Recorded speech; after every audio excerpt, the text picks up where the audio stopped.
everyone. Thank you all for being here. Today is a little bit special for us because the website, this has been developed by Professor Girish for long, like his baby.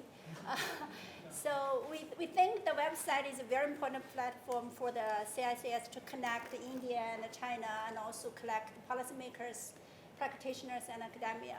So today we feel so honored to have Raj, the Vice Chancellor, to be here to launch this website. We hope the website will provide as much information as we can for your research interests for Indian-China issues. And we also invite you to contribute. We have a blog, so we want to invite your contribution. So now I will invite our VC to launch this website. You can just click here and then just have some words to encourage us.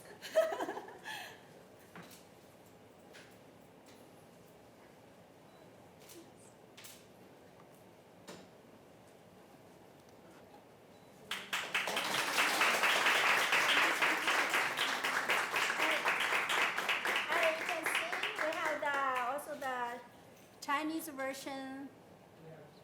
So for example, a little bit like here.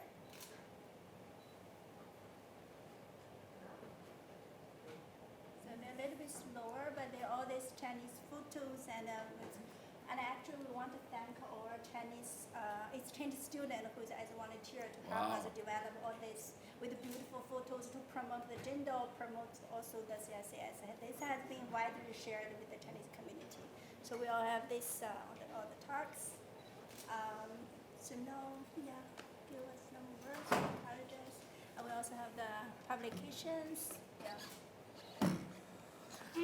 Well, congratulations, Benjuan. I'm really delighted to have this opportunity to formally launch the website, although the Center for India-China Studies has been quite active since its establishment, which was pretty much the time when we had the privilege of recruiting Benjuan as a full-time faculty member at the law school and also as a part of the university to set up the center itself.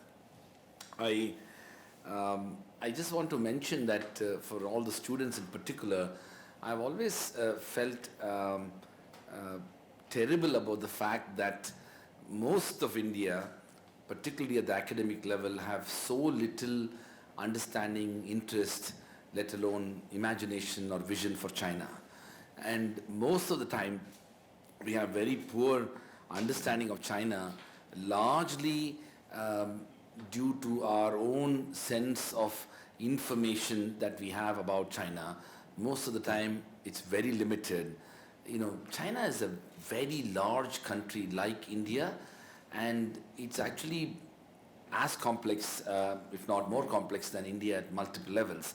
And to label China purely from the standpoint of our own visions of democracy or, for that matter, constitutionalism is not fully capturing the Chinese broader vision and imagination.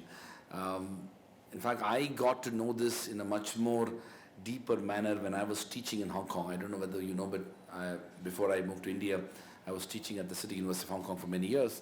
And a very interesting experience helped me look at China more seriously. I used to travel to China and I built relationships there for my then university and all of that. But then when our university collaborated with a Chinese university, every year the City University of Hong Kong where I was teaching could actually send a faculty member to teach a course in China. And my own area of specialization is in the field of human rights, comparative constitutional law, law and development. And I used to write articles at times critical of China, India, Hong Kong, pretty much wherever we felt that there are challenges relating to human rights. And Hong Kong being a very liberal city, it was possible. I used to write a column for Hong Kong's leading newspaper called the South China Morning Post, also appear on TV and gave testimonies at the Hong Kong Legislative Council. And many of my students have participated in the umbrella march past and all kinds of protests and everything. So we're very proud of the kind of work that me and my colleagues did in Hong Kong. So I presented this course to, and I used to teach a course called Human Rights Development and Governance, which I taught here as well. And that was one of the courses that was offered to this university in China called the East China University of Political Science and Law in Shanghai. And along with it, they offered other courses, including a course on WTO and international economic law, and another course on intellectual property rights. So I remember my dean mentioning, I was a young lecturer at that time, maybe assistant professor. He said, it's more likely that one of the other courses will be chosen because the students and the faculty have to select. So it's nothing to do with you personally, but ultimately whatever courses they prefer that we teach, we need to do that. So out of the 3 courses, they should choose one. And believe it or not, it was unanimously selected. They wanted the course on human rights, development, and governance. They did not choose the course on IP, which is so obvious. China is hugely invested in issues surrounding intellectual property rights, and definitely not WTO, which is again a big surprise. Of course, that helped me to literally spend 1 month teaching and spending time with the Chinese students. Absolutely inspiring experience. And so, to cut the story short, what I really want to do through the center and through Wenjuan's leadership and her vision is to develop a new perspective, a perspective that is not hitherto covered and that mostly doesn't get covered in the larger context of strategic engagement between both our countries. I feel I'll be very sad to see the relationship between India and China measured through the lens of the kind of economic partnerships that countries can have. As we have seen now that despite strong economic relationship between countries, at times political rhetoric, if it's not based upon certain foundations of people understanding with each other, if that doesn't happen, even strong economic foundations can be shaken. Many relationships have been in that situation. So in some ways, the young people of India, such as the people here, need to recognize the extraordinary possibility that China holds for the understanding of humanity, the understanding of the future of the world, the understanding of complexity. And so the most important thing as young people you need to start recognizing is the need for embracing complexity in all its manifestations. Things are not simple. And so the moment you recognize things are not simple, societies are not simple, relationships are not simple, you will begin to have a deeper understanding of these societies, such as India and China. My famous one-liner about India and China is that we in India are very proud of our democratic credentials, our democratic engagement, our deep commitment to constitutional law and constitutionalism and rule of law, our extraordinary diversity, and our deepest commitment to freedom of speech and expression in all its manifestations. We see it in our campuses, we see it in our public discourse, we see it in our TV, we see it in our newspapers, we pretty much see it everywhere. And so we can pretty much say anything in India, and that's not the case in China. Clearly, China is regulated at multiple levels. There are important lines drawn in China as to what you can say and what you cannot say, what you can do and what you cannot do, and that's part of the discourse there, and one has to recognize that. But the question that I would like us to ask is that, yes, we in India and all of us can say anything we want, but the real question is anybody listening? The question of saying whatever you want is one part of the question. The more important question is to what extent we are listened to as people, and to what extent there is citizenship which has evolved with a view to seeking fundamental transformation in the lives of people. And there, if you start looking at China more deeply, you will see that the layers and layers of governmental apparatus within China, including the work of the Communist Party at multiple levels, has actually recognized the need for understanding the pulse of the people in various forms and manifestations, even without the kind of full electoral democracy that we have in India. So in a way, it's so important for us to look at how the Chinese government has for quite some time developed this legitimacy to rule and to engage and to contribute and to transform and to develop and to produce the kind of social and economic transformation that China has seen. Of course, all forms of those transformations wouldn't come with costs. There have been human costs, environmental costs, and other sort of displacement costs, which we have seen in India as well. So in a way, you need to really challenge the received wisdom. You need to challenge existing discourses relating to India and China. You need to understand China for what it is. And the very important part of that, and I've told Wen Juan to do this, is for you to actually visit China, spend time in China, aspire to study in China, look at Chinese society more closely. We are very fortunate that we have Mandarin Chinese taught in this campus.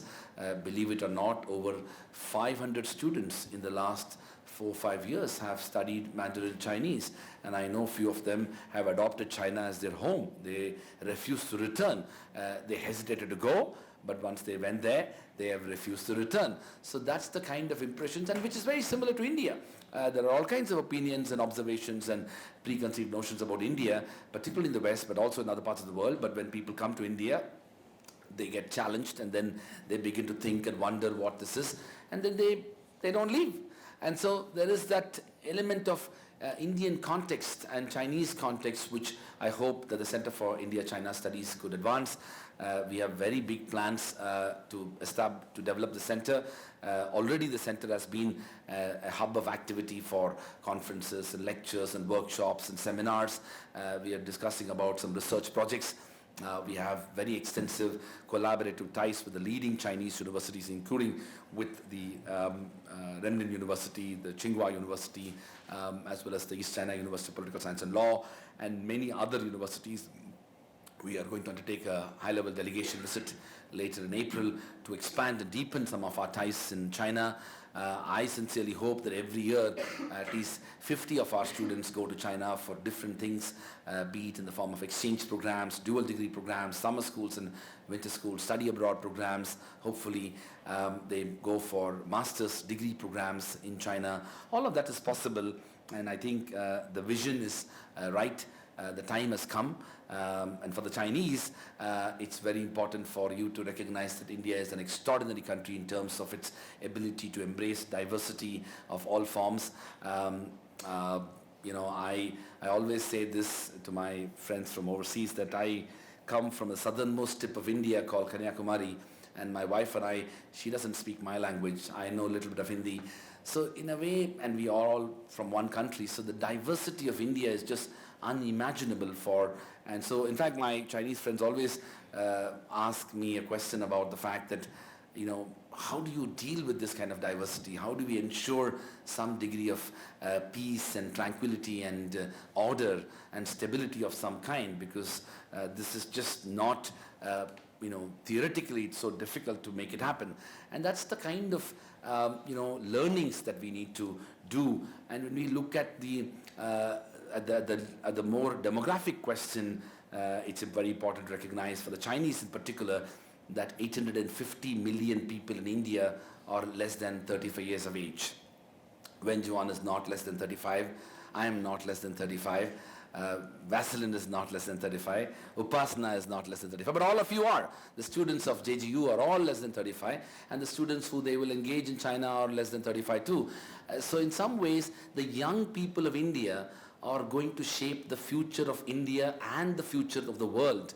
And of course, demographically, if you look at it, China with its broader one child policy will have its own demographic implications, which means that there will not be, and that's a recognition that has come about, that when good part of the world, including China, will become older, India will be younger and will remain younger for a longer time, with the kind of life expectancy that has increased up to all the way up till 75. So all these are extraordinarily interesting facts and realities that you have when you are looking at the India-China context. And I hope that the Center for India-China Studies, whose website we are launching today, becomes the vanguard of an institutional creation which brings together Chinese universities and us, Chinese policymakers, think tanks, research institutions, Indian think tanks and research institutions. We need to evolve a lot more comparative work between India and China. You know, it's sad to see that every major American and British and Australian and Canadian university has a major center for China or India, and they are doing comparative work on India and China sitting around the world. But when you go to Chinese and Indian universities, there is hardly any interest in doing comparative work. So good part of the comparative work related to China and India are happening out of China and India. They may be partnering with it, but these are institutionally located at some of the world's leading universities, mostly in the Western world and less in the East and the South. And in that sense, we have a responsibility, we have a larger sense of institutional duty to be able to build such institutions that can hopefully create a transformative experience of engagement between countries where academic rigor and intellectual engagement in which truth is the framework on the basis of which we speak to power in all its frameworks, so that we can develop a better sense of understanding between both countries and peoples. I'm a very strong believer in the idea of people coming together to share a broader vision that can seek transformative change. And this institution that we are whose website we are launching today is a very good example of what we can do when we can create institutional possibilities within societies.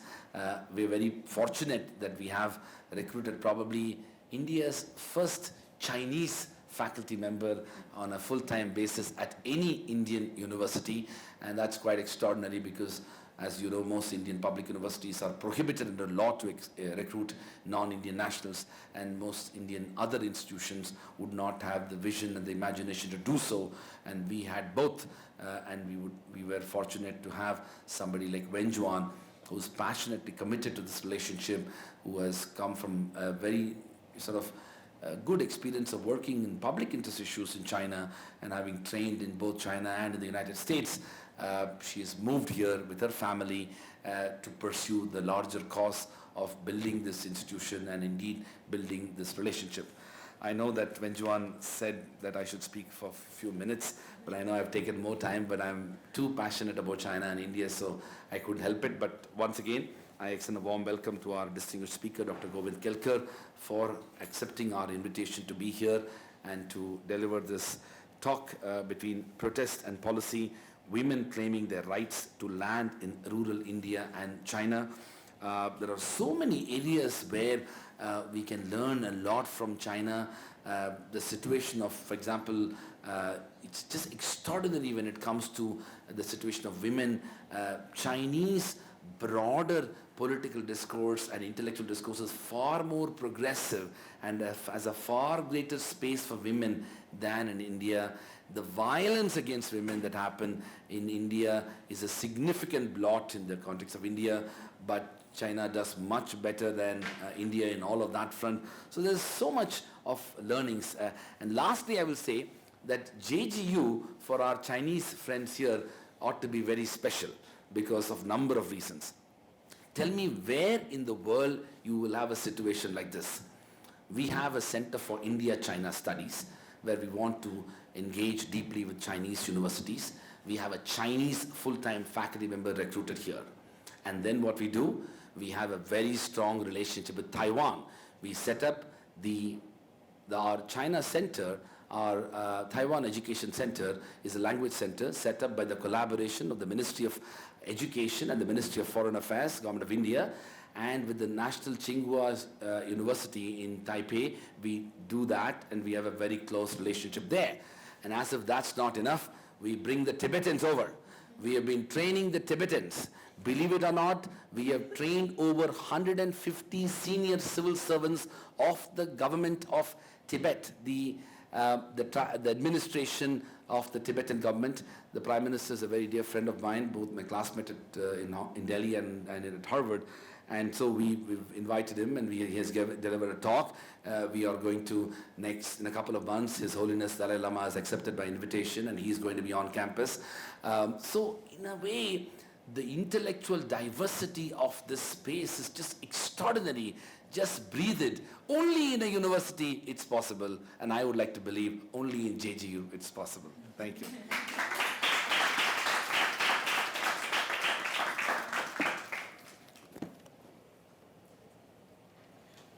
Thank Raj for always passionate and inspiring words.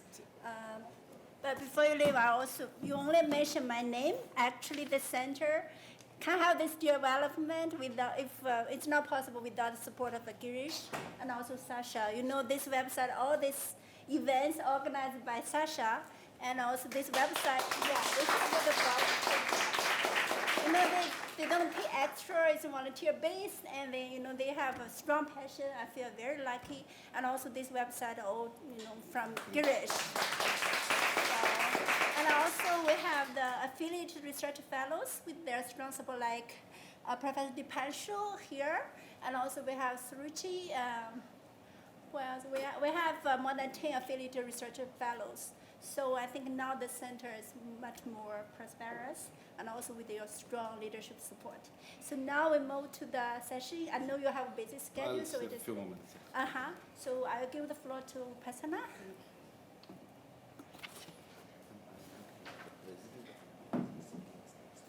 All right, thank you very much, Benjamin. And I would like to take this opportunity to congratulate the Center for India-China Studies. First of all, on your website, congratulations to the entire team. And also to hold this very important talk on the eve of International Women's Day. And we're extremely fortunate to have with us today Dr. Govind Kelkar. We will be talking about between protest and policy, women claiming their rights to land in rural India and China. Before I talk about today's topic, I would like to briefly introduce Dr. Kelkar, who was so very kind enough to come and join us here today. She is the Senior Advisor, Lendesa Rural Development Institute, New Delhi, India, and Regional Council Member of Asia Pacific Forum on Women, Law and Development, Chiang Mai, Thailand. Earlier, April 2004 to March 2012, she worked as Senior Advisor, Program and Research, Economic Empowerment Unit, UN Women, South Asia Office in New Delhi. She has previously taught at Delhi University, the Indian Institute of Technology, Mumbai, and the Asian Institute of Technology, Bangkok. Dr. Kelkar founded the graduate program in Gender Development Studies and also the Gender, Technology and Development Journal published by Sage India. She has extensively worked on gender and energy transition in rural Asia. Thank you very much for joining us here today, Dr. Kelkar. The topic for discussion today is about women claiming their rights to land in rural India and China. Of course, it's one of the most significant topics to discuss on the eve of International Women's Day. Because women's land rights is one of the most important sides of social, political, and also economic conversations, particularly in the context of Asia, Africa, and Latin America. Women make up more than 40% of world agricultural labor, but unfortunately excess ownership and control of land has always been an issue of male privilege. Even in contexts where there are laws and policies available which talks about some sort of gender equality when it comes to land ownership, implementation has been a massive and major challenge.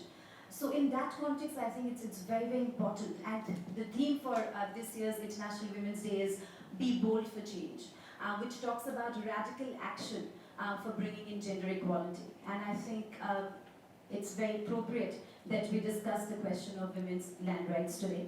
I welcome, therefore, Dr. Kelkar to please kindly give your talk on Between Protest and Policy, Women Claiming Their Rights to Land in Rural India and China.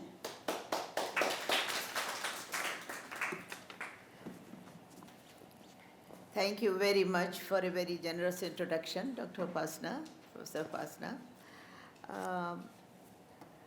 Professor Dr. Rajkumar, Vice Chancellor, we are, and other distinguished friend, Professor Vanjuan. We really are, I am both honored and humbled by your presence. And I will try to make something, because I've been working on, my PhD is on China's political economy. And also I've been looking at the women's movement in rural areas and particularly their aspirations for land rights. So it would be you touched the point, the nerve, the correct nerve, that how much we want to learn from each other. As an Indian, I've been learning from China, and that has been my concern. So that would be my PhD subject was the Maoist movement at that time when the civil war was there. And what interested me was really how Chairman Mao has organized peasants, workers, women, but the most at that time the deprived sections of the society, and how they became a revolutionary force. So that was the beginning of my interest in this. Subsequently, of course, at the time of both doing my master's and PhD at the University of Michigan, Ann Arbor, I began to look at the Indian women's concern. And it is still an ongoing effort to really go deeper and deeper in this analysis. So here I would present probably talk about 20 to 25 minutes, and then we can open it for discussion. Is this okay? That is and I am making a very informal kind of interactive discussion. So it is not a lecture, don't think it is a lecture kind of thing. So it is really a discussion in terms of as the seminar takes place. So what is this study, which is also available now, one part of larger framework on the United Nations Research Institute for Social Development. That would be they have put a one larger study on this. And this was one of the things they were thinking, what can be the claims making processes. And I think the claims making can be, it is not that policy comes all of a sudden. Policy is a result of when women and men ask for a policy change. So civil society's role, and in this case, was very important. That's what I will come to that. So the three major objectives were like, how did women enable themselves? And when I talk of women, particularly I'm referring to rural women, peasant women, who have been defined or socially considered as backward, illiterate, and they asked for their land rights. So that was the challenge in our understanding, that kind of, or were enabled by the emergent state in the post-liberation societies of China and India. So that was the 1950s period, or from 38 onwards, that what were the processes. What were the processes that helped or hindered women's claims making, but that they allowed to claim. And the claim here was, I'm particularly talking of one claim, that is the productive assets. And productive assets can be land, productive assets can be agricultural land, particularly I'm talking, although housing and new technology, these are the three productive assets which are most important for women, and how they are linked with the whole question of violence. That is also, we can discuss that later in discussion. And what is the way forward in terms of the identifying policy measures and roles of civil society. Policy is not only for the government, policy is very much for us also, for civil society, for students, for young people and not so young people, for all of us who feel part of the citizenry. That is what is important. But I was thinking that before I go into the kind of what are the land is considered, agricultural land in particular, but all land is considered as the male domain. It is the right kind of thing. So even when you ask the women, that majority of them would say, not all, but majority of the rural women say, oh, if I don't have the son, then I'll give land to my daughter. Okay, that would be the. So what are these social norms that make men as the dominant and women as the dominated ones, or as the subordinate ones? And how do we understand social norms? That is also very important. So social norms are, a lot of work, interest is now happening from World Bank, which is a hardcore economic institution, financial. Now they are saying, unless you change the attitude, the mindset, the social norms, our economic policies, your economic policies are not going to work. So this is really the economist also who never thought that social norms was anything to be looked at. They are also thinking social norms are very, very important.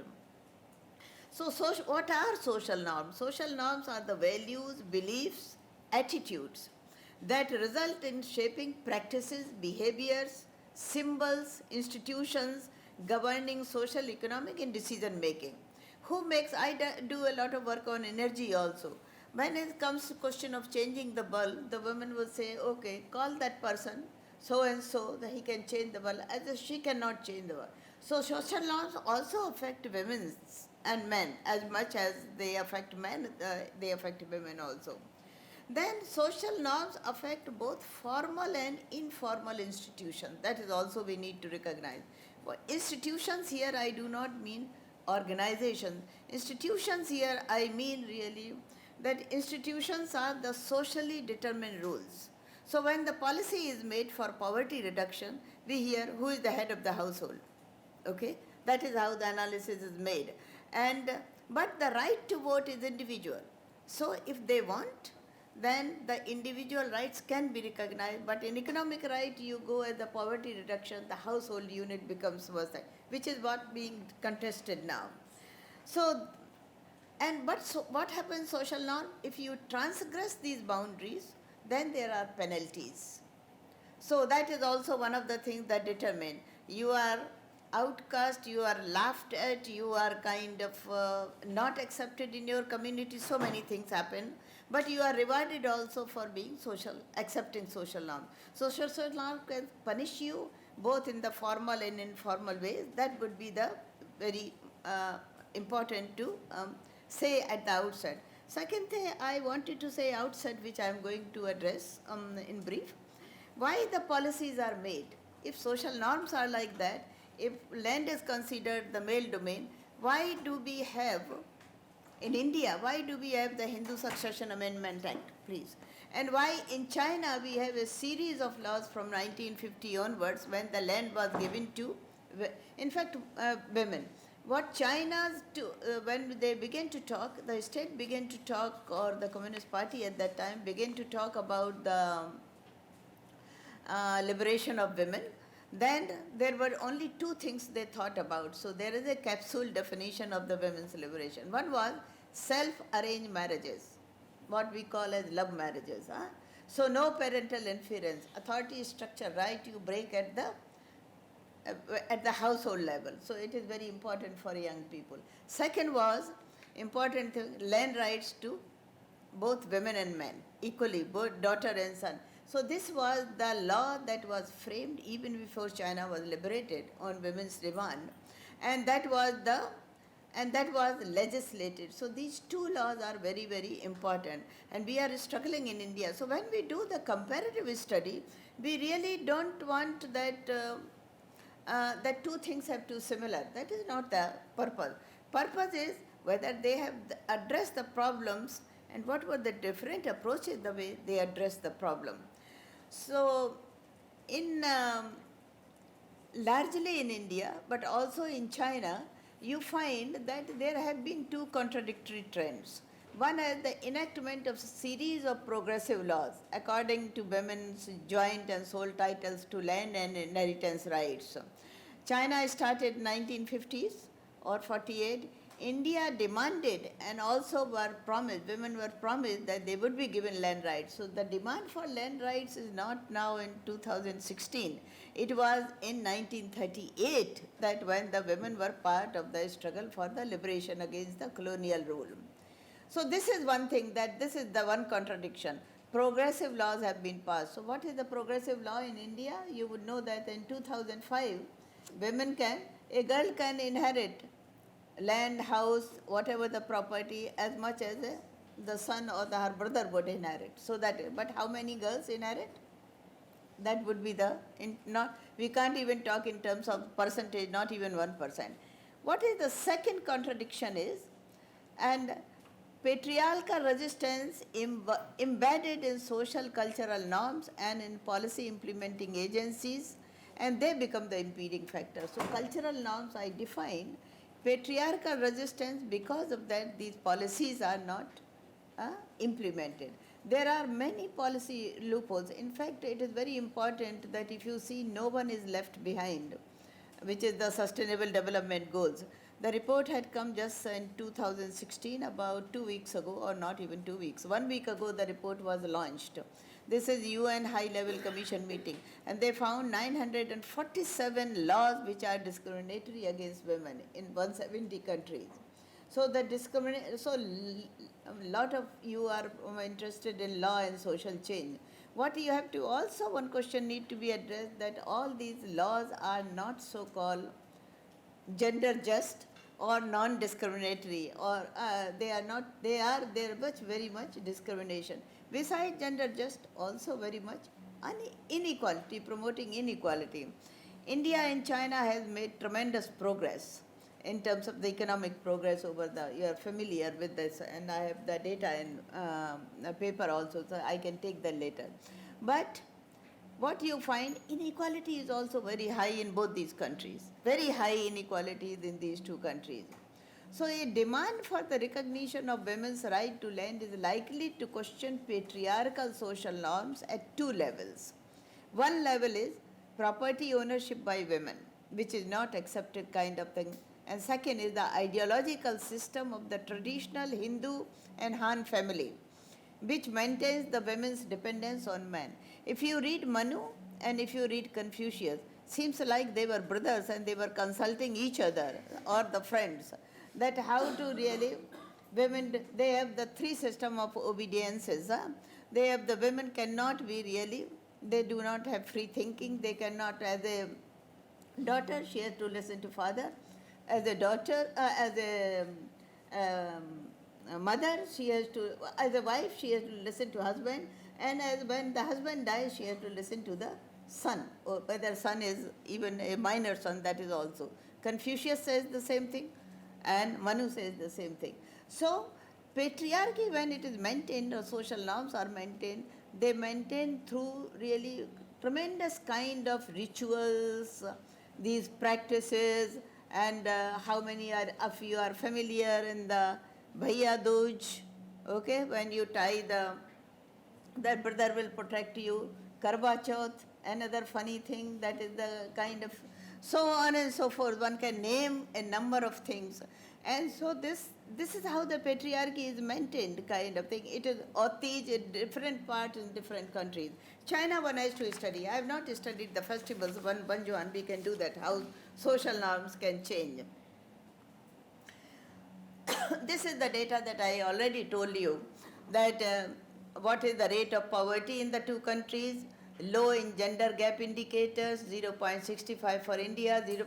Now the World Economic Forum produces every time what are the gender gaps in various countries, which is very important, that is, and very good and needs to appreciate them.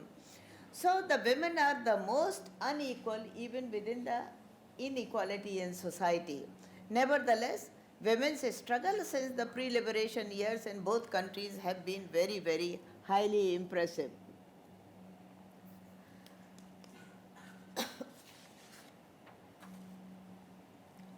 So considering women as the main force,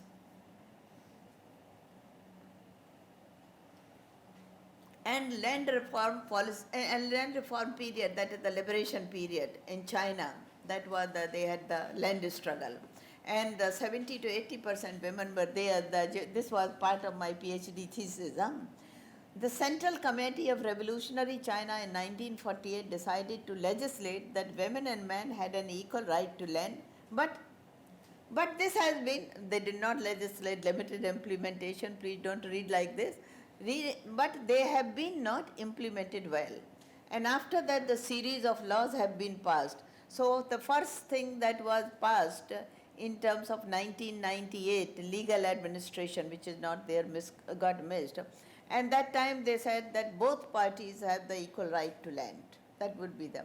Then there was a land contracting law of China in 2003, where they said very categorically that if in China it provides, when a girl gets married or a young woman gets married, she gives up her right to land in a village, parental village, and she gets the same right, that was the law, in that kind of size of the land in the marital village, and the village committee decides.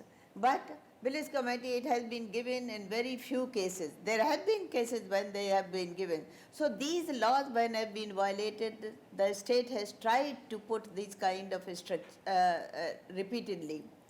2005, protecting women's right to interest of law was most effective right in China, saying that if there is no land available in the marital village, she has to maintain her right in the parental village. So she has to maintain. That was the last 2005 act that was passed. That would be the. In India, women's demand for equality within the family started in 1938. So much before during the struggle against the colonial administration that was ended. Then there was in 1994, again one bullet is missing. In 1994, 90s, early 90s, not on 4, from 91 to 94, as a number of preparation for the Beijing conference in 1995, I don't know what was the reason, but a number of states, land is a state subject in India, not a central subject. Every state has to pass. So a number of states gave land rights to women. Andhra Pradesh and Telangana now, they don't have joint rights to land. So they give land in women's name. Whether they were married or single, it doesn't matter. That would be them. And UP, which I studied, land was given in many cases joint but also single. And there were also some quota that they would be selected in terms of the from Dalit communities. So class and gender question they were trying to address.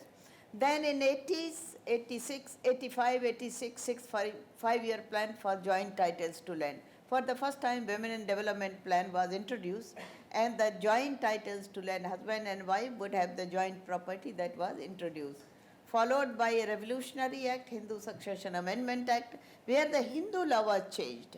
Earlier, when Jawaharlal Nehru wanted to change, or Ambedkar wanted to change, I will say in the constitution, that time the President of India has said that he will bring a constitutional crisis if this law was passed, because this is against the Hindu Dharma, that women are given the right to land and housing.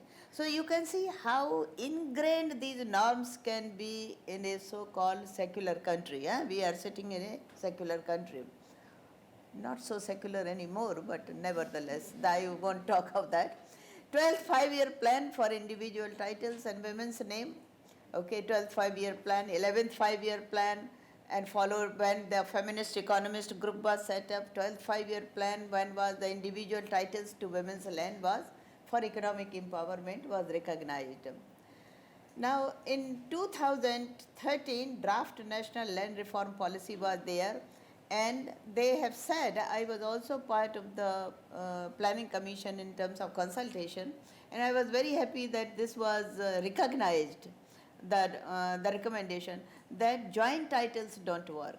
So let's give individual titles and group titles, group of women titles, land, because there is a kind of so much disparity between men and women and social privileges, question of privilege. So everything would be in their support. So let's give the joint individual titles to women, and then only the land rights would be effective. Now we have the 2016, the National Land Reform Policy. Maneka Gandhi, who is being quoted today. There is a policy made, and that policy is very progressive. Luckily, it has been overlooked. In this policy, it is said the same thing. Joint titles have not worked.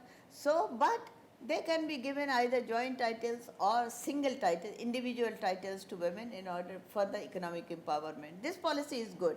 And I heard from her, I was with her the other day, that in one of the discussions for March 8th, that cabinet is going to pass that policy. So it would have the effect of the cabinet, and it will not remain as the draft policy. What have been the drivers of the policy change? how I am doing time-wise? Okay. The drivers, why these policies, if they are passed, why they are being passed and social norms are not changing? That is you find that there is a global recognition of women's land and property rights. So economic independence of women. So you get beaten up at home as a woman, where do you go? You don't have the house in your name, you don't have the property in your name, and then what happens? Then it's no point who is going to help me. So I'll continue, not talk about.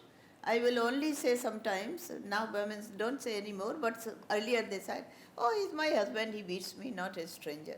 So that is because where do you take your children, where do you take the shelter?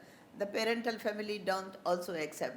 Now there are 1948 Declaration of the Human Rights were talk about that.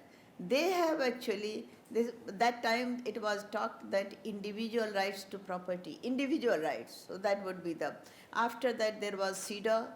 So these were the global laws, but the government of India was a party to it. So there is a, like all other governments, they were the party to it. Beijing Conference, so Beijing Platform of Action, voluntary action, a series of kind of international pressure that has been on the government, various government has signed that the women's position would be improved through economic rights, political rights, but we are focusing today only in economic rights. But why these laws were passed? There has been a global and national level civil society's engagement with the state. That a number of organizations I have given in the paper which are today working on in terms of the land rights for women, better conditions for women, violence against women. This was that needs to be eliminated. So both women and progressive men have been the party to it. Women's resistance movement against patriarchal control of land and assets. We had a meeting in Chandvat in Maharashtra, where the men were asked to give up, farmers were asked to give up their share of land, and they did give at that time, and later, a lot of them, they took it back because it was a voluntary transfer kind of thing. Gulabi Gang, I don't know how many have heard of it, but Pink Sari Brigade, that was so that is very powerful in a feudal kind of surroundings in Jalon, Bundelkhand region, Jalon also. That Sampath Pal is still at, and she works for women's property rights and violence against women and corruption of the administration.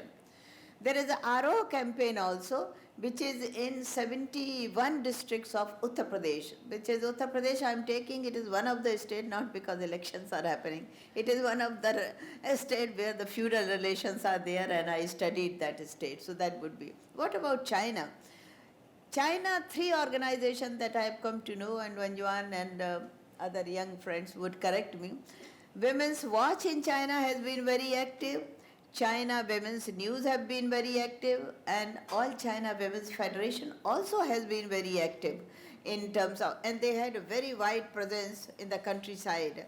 And lot of time it is said in China that they are not a feminist organization, so they are a little bit put off with them. But actually their demands have been very much for women's right, ending discrimination against them, and they have very impressive history of the women's struggle movement, so that would be important.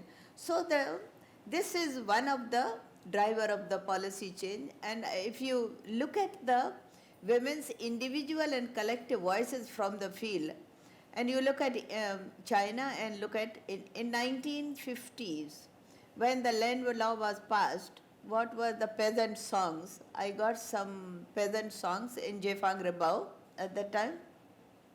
Your place is by the stove, I forbid you to touch my land. Okay? The man says your place is by the stove and you cannot touch my land. But woman would say, but my name is on the land on the title deed too. We are equal now, you must give me my due. Or shall we ask the court to decide? Nobody heeds your old rules today. They may be symbols, but the symbols were changing.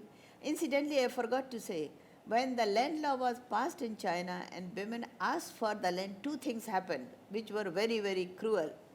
lot of divorces, 80,000. Divorce was not so cruel. What was the cruelty was lot of women were murdered or in the name or committed suicide. So these are the records, all this. So when you really ask for your share within the family as women, then you find the whole unleashing of the violence is there. So that you, and some interpretation of unleashing of violence in the present day in India is also interpreted as that women have become too assertive. They dress the way they want, they go around, they have the mobility, they are not very meek in terms of listening, they are asserting themselves. That's why men get angry in terms of they are taking up our jobs and the violence increases. This is one part why violence against women in public spaces and also in domestic spaces have increased. And in India, this is a 2011 quote. I was in a village in Maharashtra, in Solapur. When the land is in my husband's name, I am only a worker. When it is in my name, I have some position in society and my children and my husband respect me. Children and husband respect me if I have the land. This is very important, the peasant woman saying. So my responsibility is much greater to my own land and my name, land in my name, and I take care of my fields like my children. I was flabbergasted to hear this kind of a statement. So those FAO and those agencies which talk that productivity increases, productivity is bound to increase if I think I will keep this laptop very carefully if it belongs to me. But I have the access, I'll use it and leave it and somebody will take care of this. So the woman was expressing the same kind of thing. If a woman has no land, she has no respect and dignity. We will fight to the end and claim what is legally and morally is ours. So when we should not really talk about the peasant women or rural women as backward and not understanding anything, very much there. And then they also say, what's the point of claiming the land? We won't get it. So that is also one of the things that you find that is understood. So a lot of you would be engaged in field work. And you should, they say, that can subaltern talk? So they say subaltern can talk, but you don't listen to them. So problem is listening, hearing them, but not in terms of talking. So it is very important how the subalterns are talking. So I have given these, when I studied, when the land will come, what has been the benefits of the land too, and Uttar Pradesh I saw that in a background of Gulabi gang and Aro, so it has been activated that area. Ownership control of other productive assets is seen very critical. The reasons given for increasing number of, then incidentally land is now transferring in women's name, which is very important. Small pieces of land, housing property, there is also movement for that going on. And what are the reasons? I think there are three reasons. This is my understanding. It is, I don't get it feel. One is the migration of men and women's responsibility for land. Because once men migrate, then who will do the agriculture? So women are engaged in agriculture. Upasana has said about global level, that 43% women are engaged in agriculture. In India, with even with declining sex ratio is declining working women's labor force, you find that 79% women are engaged in rural women are engaged in agriculture. But don't have precise data, but it is estimated that 9% women have some kind of ownership rights. But agricultural census talks of operational rights of women, which is 13%. Operational are the management rights. Then I think you will be familiar, if you have land in your name as a woman, then there is a 2% reduction in the stamp duty and land transfer deeds. So land is passing now in, not throughout India, but in about eight states, including Delhi, Haryana. Increasing nuclearization of the family, that I see, it is no longer trust on the brothers, that is why earlier they trusted the land to the brother and went to Saudi Arabia or somewhere to work to Middle East or to Bombay. But now they say brother will take he will take the land. So now woman And the men say, there is in a very helpless way, oh, after all, she has 2 children, where she will go? She will take care of this land and also of children. So that erosion of the trust on the sibling is there, more nuclearization of the family is there. There is a lot of change in consumption pattern. We all talk of the power dressing. You don't come your night clothes to office or to university because we need to dress that we look presentable. But the women also have learned these kind of turns. When in Andhra Pradesh I was there, and then I said, what is the change? And she says, I've changed. And then she said, change is that I dress like you. So I said, but you are wearing sari and I was wearing shalwar, kurta. So I said, what is the change? She said, no. I put oil in my hair and I wear a pleated sari in order to meet the collector. So the power dressing which we talk about, how presentable, or when you go for interviews and then how presentable you make, women have learned this consumption patterns, better food, better this thing, that also has become. But there are fragmented voices on joint and individual ownership of land. So as researchers, in the field, we have to make sense of these fragmented voices. So, Bourdieu, French philosopher, he says that there is something kind doxa, D-O-X-A. Doxa is the habit or the kind of thing that we don't question. As we have grown up, we grew up, so who decides what kind of dress we wear, men and women? Are we born with it? It is a doxa, okay. So we will see a particular type of color, although this is being changed now. Then we say, oh, this is the men's color, I won't wear it. This is the woman's color, the pink, blue, and so on and so forth. Now we think this is natural, but this is not really natural, this is the doxa. So these statements in the doxa also one has to say, plus if you violate the social norm, that you know there would be punishment, so I will not violate the social norm. I will go according to as the society moves. What has been the assessment of the change? These are the 2 last things I would talk. Now one of the things change I see, that now women can demand our rights, fear has left our body. There is aspiration, gender-based violence is very much connected with land and housing rights. If number 1 is housing rights, that is the limited studies have been done. If women have the land, a house in their name, nobody tells them that either you adjust or you go out of the house. This is what a lot of married women of various class and non-class, they face this kind of thing. But if you have the house in your name, they don't get this threat, and the violence against women is also not there. This is some studies of Ghar Jamai. Ghar Jamai is the son-in-law lives, matrilocal families, where the man comes to live with the wife's family. That one has to follow. At one point, China has promoted matrilocal families in the 1970s. But it was not really carried forward. After that, the whole economic reform period came and the attention became on the economic growth. The meaning of land rights is really that, as women define, higher and better quality of production, and our independent right to have land in our own names is a way to have access to other resources.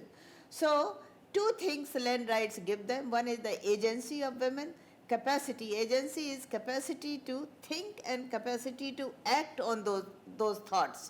This is how Amartya Sen defines agency, and that is very, very important. That is, you are able to, so I can think I can become Maneka Gandhi, I don't wish. But the question is that then I become involved in the politics, I try to make that go through the parliamentary system. So that becomes the agency where I am fully involved. Otherwise, daydreaming for any kind of position is not really a full agency. Why do land governance systems fail women? The patriarchal system of ownership in most of Asia. These are the things that one can interpret. the continuing tradition of men being the head of the household with a veto power on the governance of assets and skill development. Women's ignorance and reluctance to assert their right to productive assets. This ignorance and reluctance is also on purpose. It is not kind of thing, because when you assert your right, you see the consequences also. That is, I would be willing to move out of the family if I assert my right too much. And women's lack of economic power, which leads to their silence and lack of bargaining power. So, Amartya Sen's piece on cooperation conflict model, I would suggest to all of you, please read this, very, very important. You need to read, some of you who have not read it earlier, twice.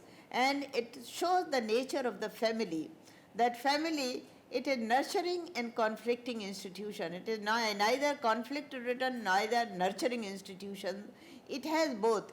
And who has the bargaining power and who does not have the bargaining power, and why they do not have the bargaining power. So that would be very, very important. So, and this is one article, but very thought-provoking article. That would be he wrote this before he became the Nobel laureate. Two areas which are very much kind of resistance to change are gender division of housework and domestic care. This has continued. And this is the first time. So even if you are employed outside, you go home and cook for children, for family. That is the kind of thing. And you are still considered a good daughter-in-law. She works, but she doesn't have the power in her head, because she does all the work at house also. She's humble at home. We were in a village in China outside Beijing. So this woman was a very important party member.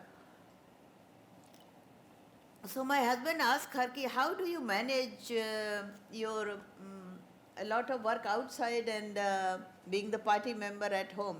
You know, her answer was, I am a sun outside and moon at home. So we said, what do you mean by being a moon at home? I am quiet, I am smiling, I am not asserting myself. Her husband was an electrician and she was a big, short kind of thing. So, and when I am outside, I am like a sun. I exert my authority, I say that things go on. So this is how you see the strategy. What is the nature of this strategy is that things, despite all these changes, these things have not changed. This is that work is also not recognized as work, housework. This is the first time in Sustainable Development Goals when the unpaid care and housework is going to be recognized as work. So that is important, where we are on a right path. But to what extent we will be able to walk on that path, that we have to see that. And general reluctance to recognize women's unmediated authority to ownership and control of property rights, land. This is the thing that those researchers who are working on land rights, lot of our organizations which are engaged in the programs on land rights end up in a very easy situation, and policy makers also, that let's have joint rights to land. Joint rights to land does not rock the boat, because as a joint, if you have the right, a joint right with your wife, you will still have the superior power. You will still go. She would be cooking and taking care of the children. You would visit the patwari and you will visit do this. So your social economic power would be maintained. That will not be questioned. In rare question, it will likely be questioned. There is a potential there. So this was based on the. There have been some good examples also, one fine, besides all this, in Pakistan. In Pakistan, land was distributed in Sindh during Benazir's time to women. Individual rights, they did not have the joint pattas. In India, we have a lot of joint pattas, a kind of thing, because it is, men also accept, Delhi also accepts kind of thing, central and state government accept, because it does not really is seen as a threat to the male power. So what we need to do, this is we need really greater understanding of the gender power relations in formal and informal institutions. So as young people, as researchers or as actors, social actors, or as analysts, which we are, and even not so young also, people like us, and what was the threshold line? 35 and after 35. Okay, so below 35 and after 35, they will also, we all need this kind of understanding, need to develop. I think knowledge has no this kind of age line. We keep increasing our knowledge every day. Increasing community awareness regarding women's legal rights to land and property. That would be the community awareness regarding, because you don't want community to be enemy and this and that, so it would be important. Lot of women's rights are not fulfilled within the community. What happened, Khap Panchayat? We are sitting in the land of the Khap Panchayat. Who controls the kind of thing? Who says that women cannot use mobile phones? They cannot wear jeans. This is the Khap Panchayat. So on the one hand that we talk of the community rights, but you have to see that who controls the honor killings in India and Pakistan and other kind of. So community rights have to be seen. It is the individualization of the rights is very, very important. I don't care whether it is Western or it is Eastern, that is, but ethical principle, moral principle is that every individual, no one is left behind. Every individual should have the individual rights as a human being. That is the human rights kind of framework that we are talking about. Gender sensitivity and gender balance in local revenue and land administration. Local level, a person in land administration is Patwari. And that Patwari is so powerful, he can decide how much land you have. Little bit of line drawing and those pattas that you call, and lot of bribing. He is treated like a king because you get a lot of land with this. Incidentally, I come from a very feudal background, so I come from a Jamidar family in Uttar Pradesh. So I know that how the land has been acquired from others through bribing the Patwaris or the Lekpal. So gender sensitization is very, very important. Gender transformative research and advocacy is very important. How the transformative change takes place. And there's a lot of unlearning that goes on both for men and for women. We grew up in a different way, but we should not feel shy of that growing up. Now what we are and where we are progressing, that is the real progress. Inclusive policies and economic institutions. And a lot of times this culture hypothesis is thrown at us, or we throw at others. Oh, this is our culture. We cannot say that is the. But culture has been changing. Your forefathers did not wear, or fathers did not wear jeans. You are wearing jeans, not dhotis. Okay, women are wearing different dresses, kind of thing. So these are the things that culture has been changing. That is our food has changed, our values, belief systems have changed, the way we function. Of course, rurality has to be questioned. That is important. Whether you are living in rural areas or in urban, that doesn't matter. But rural thinking has to be changed. That would be very, very important. Because in rural areas, because of the lack of information, although TV has improved situation, lack of newspaper, lack of other things, our mindsets remain at the same place and we do not think what is happening outside. That is the rurality, not the physical location. The rurality has to change, then only the social norms change. Thank you.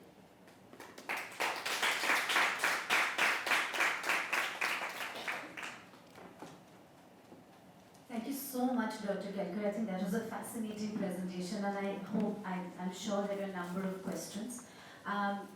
Should we first take a couple of questions, and then I would also want to say something. If you have any questions outstanding, then I would like to take them.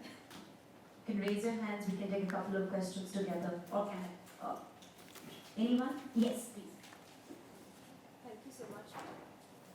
Thank you so much for a wonderful presentation. It was really, really fascinating and insightful, especially the comparative analysis between India and China. So I do a course on gender and development, and I'm taking one right now. So I'm planning to do my PhD in the public policy school.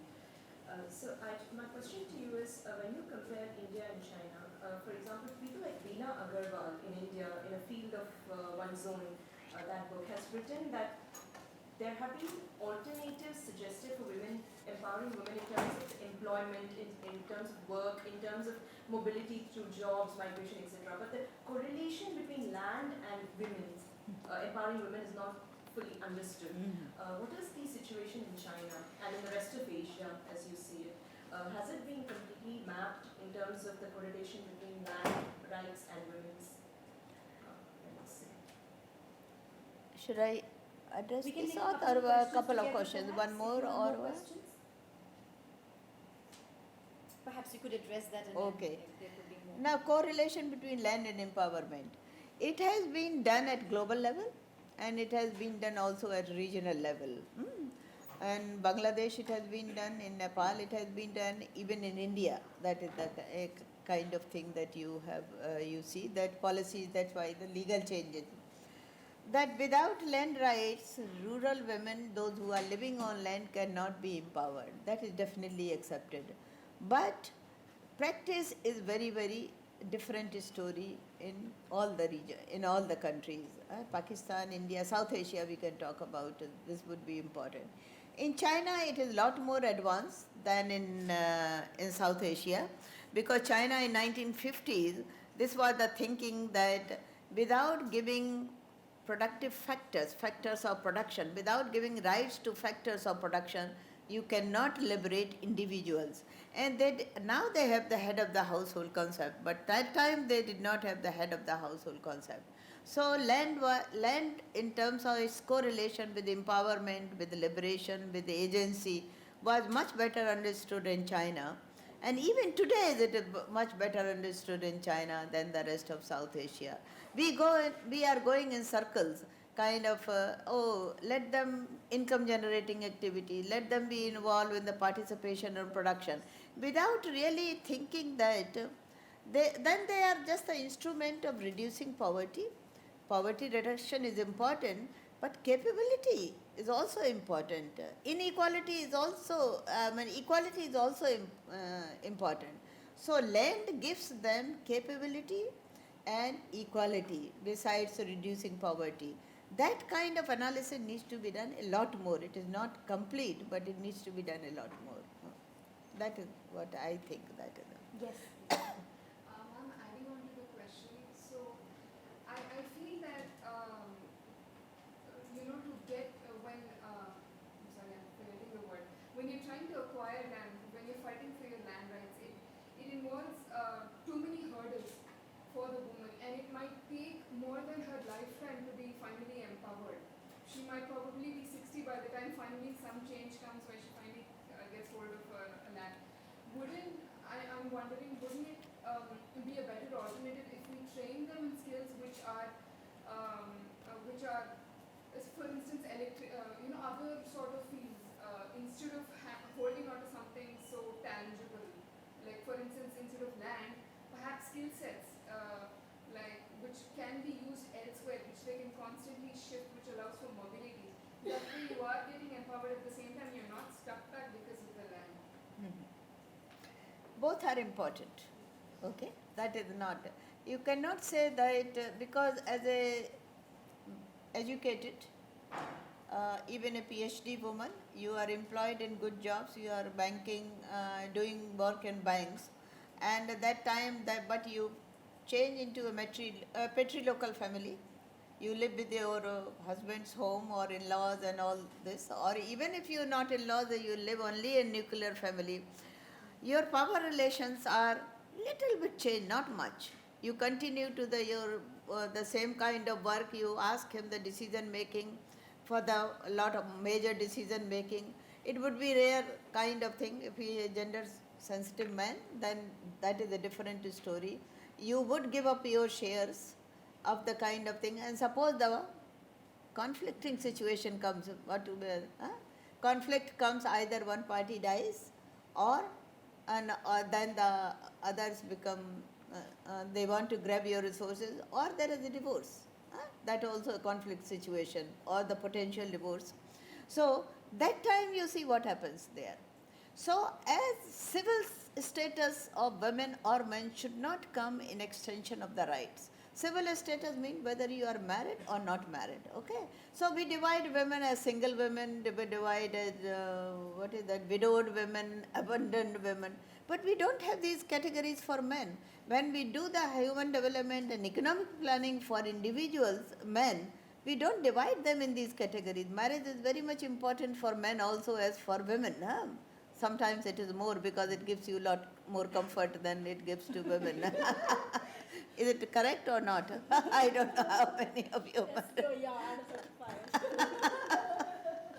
So the question is, these things have to be detached kind of thing.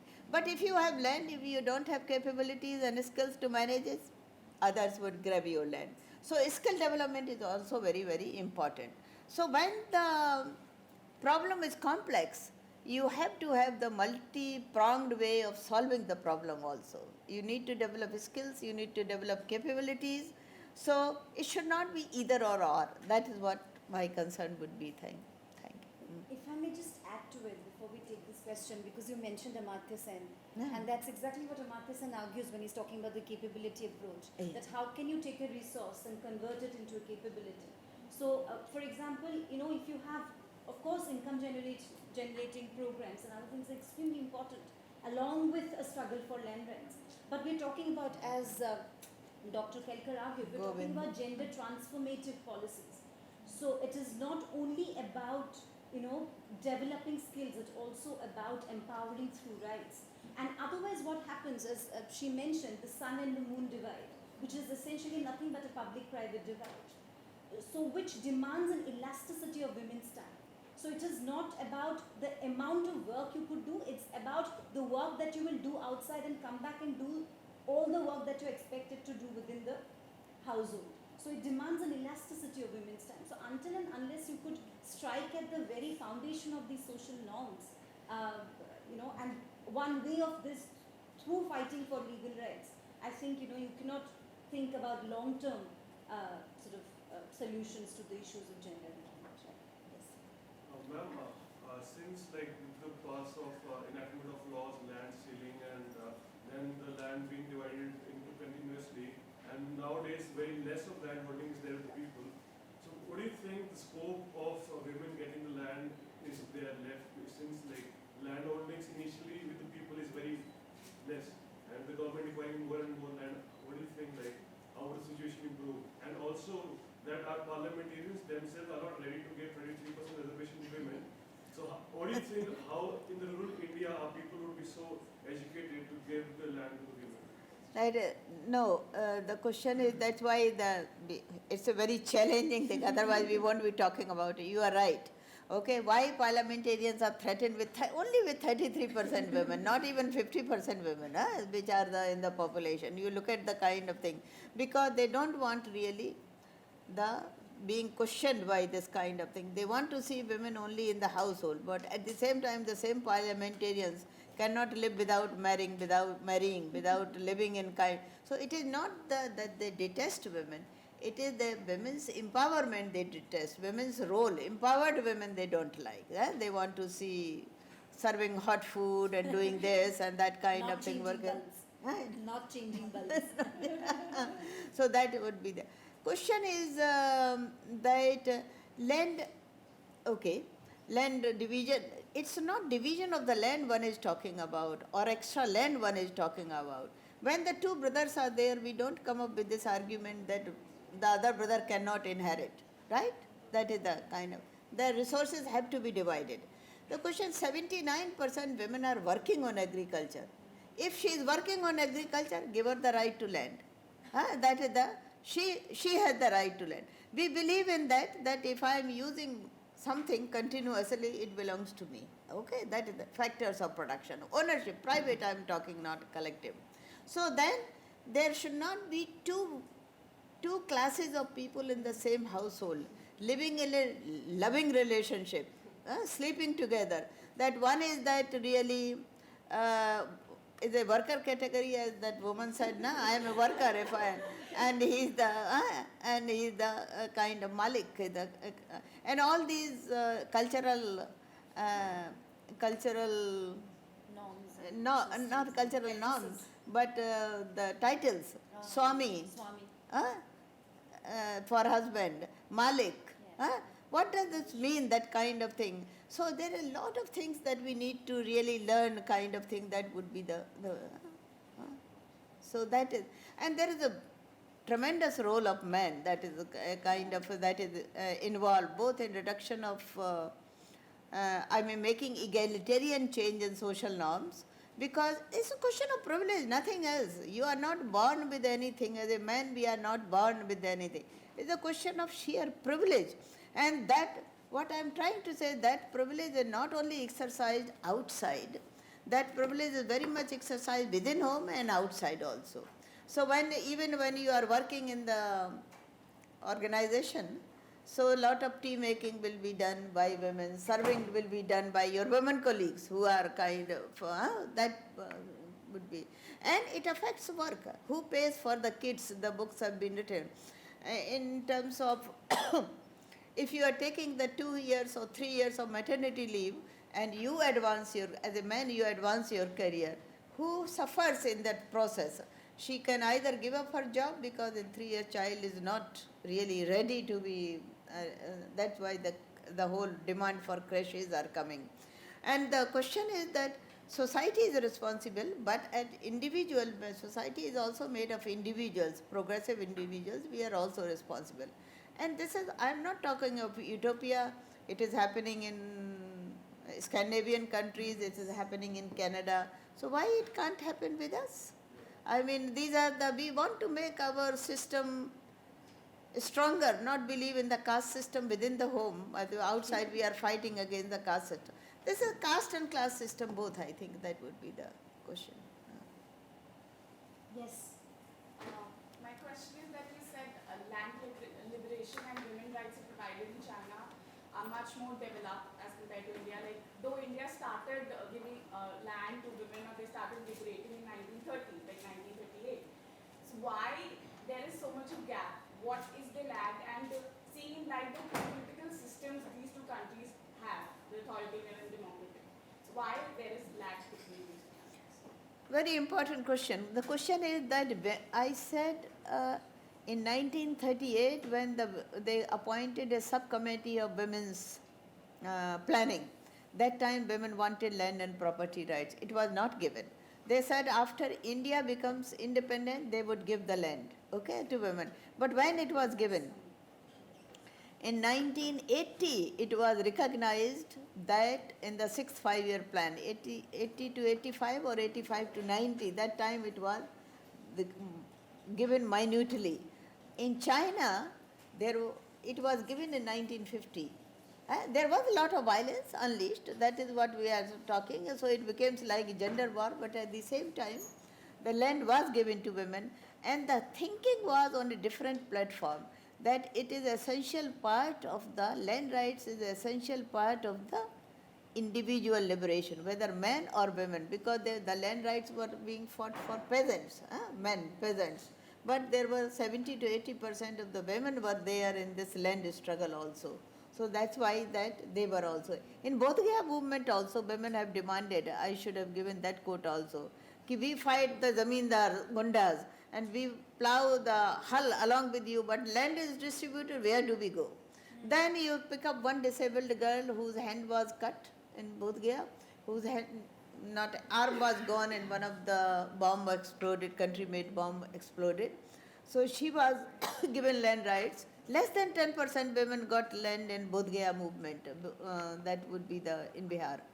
So, and that land also became ineffective. Later others claimed it. So that would be so China and India are standing on a different perspective in terms of political understanding and also political actions. All right, we can take one final question. Anyone? Yes. I have a question on the informal institutions which you spoke about, the cultural societal norms. So that's a perspective where these systems are too ingrained in our society that you can't as such reform them because of the resistance we keep getting. So the solution would be uprooting the whole system. So what are your Solution would be? Uprooting the whole system. Uprooting the whole system, okay. The whole idea and what ideology. So what is your opinion? Let me take the example of the caste system, okay? If we think that addressing, removing the caste system is uprooting the system. I think system is not worth it. It deserves to be uprooted. Because we are talking of a civilized society where each individual has human rights. Human rights mean really right to dignity and equality. So I come from a Brahmin family. I often tell my brothers who have brought up in a Jamidar tradition, I say, just think for a day that you are a chamar. That is, and your whole perspective would change, kind of thing. So you really, that system needs to be uprooted. And it is not really uprooting the system, it is civilizing the system. Slavery was abolished. Slavery was seen as the kind of, oh, this is the most kind of traditional system, how we can live. Caste is being eroded, although caste has taken a different political turn, but that it's no longer kind of thing, that is the same. Untouchability. You no longer take bath after seeing a Shudra or untouchable person. So culture has been changing, and culture is not static. It is not uprooting the system. It is just uprooting, or not uprooting, thrashing, removing and taking out, Mao used to say, and I like that word, taking out the poisonous beads from the system. These are the poisonous beads, kind of thing. If I go and I've been told, really, I was in Canada and I was buying some ginseng or something. And so, where do you come from? I said, I come from Delhi. Oh, Delhi? So, where the girls are raped? She said in a very kind of thing. Now, it took me, I was shaken up. I said, yes, that is true. Now, what system is that which gives you really this kind of branding and framework that girls are attacked like this and so brutally murdered and kind of commodities and thrashed. That is so this culture has to be really, it is not uprooting, it is civilizing the culture, where the human being, that would be. And that as a young person we have to address this kind of thing. Not that old person can be out of it, because the younger people have more in terms of life to live and more responsibility to address. That's why I'm saying that. It's exactly what you said. It's also recognizing these sites of oppression. That itself is very, very important. What Dr. Kelkar argued, recognizing the family as a site of oppression, opening up the household for critique, that is resistance. And I think that is very important, because according to the World Economic Forum report, the gender gap will not close up till, I think, 2186 or something. So we really need to work fast and hard. But important thing is these economists meet in Davos, and then they talk about gender gaps. This is very hard for them. They have talked always of economic growth, rapid change, the technological growth, and here they are sitting, oh, so what is the gap between men and women? We have to address this. So that has been the success of the movement, and also telling them in very hard terms that what kind of society is that. This would be the that. All right, that could be the final question. Thank you so much, everyone, and particularly to Dr. Kelkar for coming and addressing us.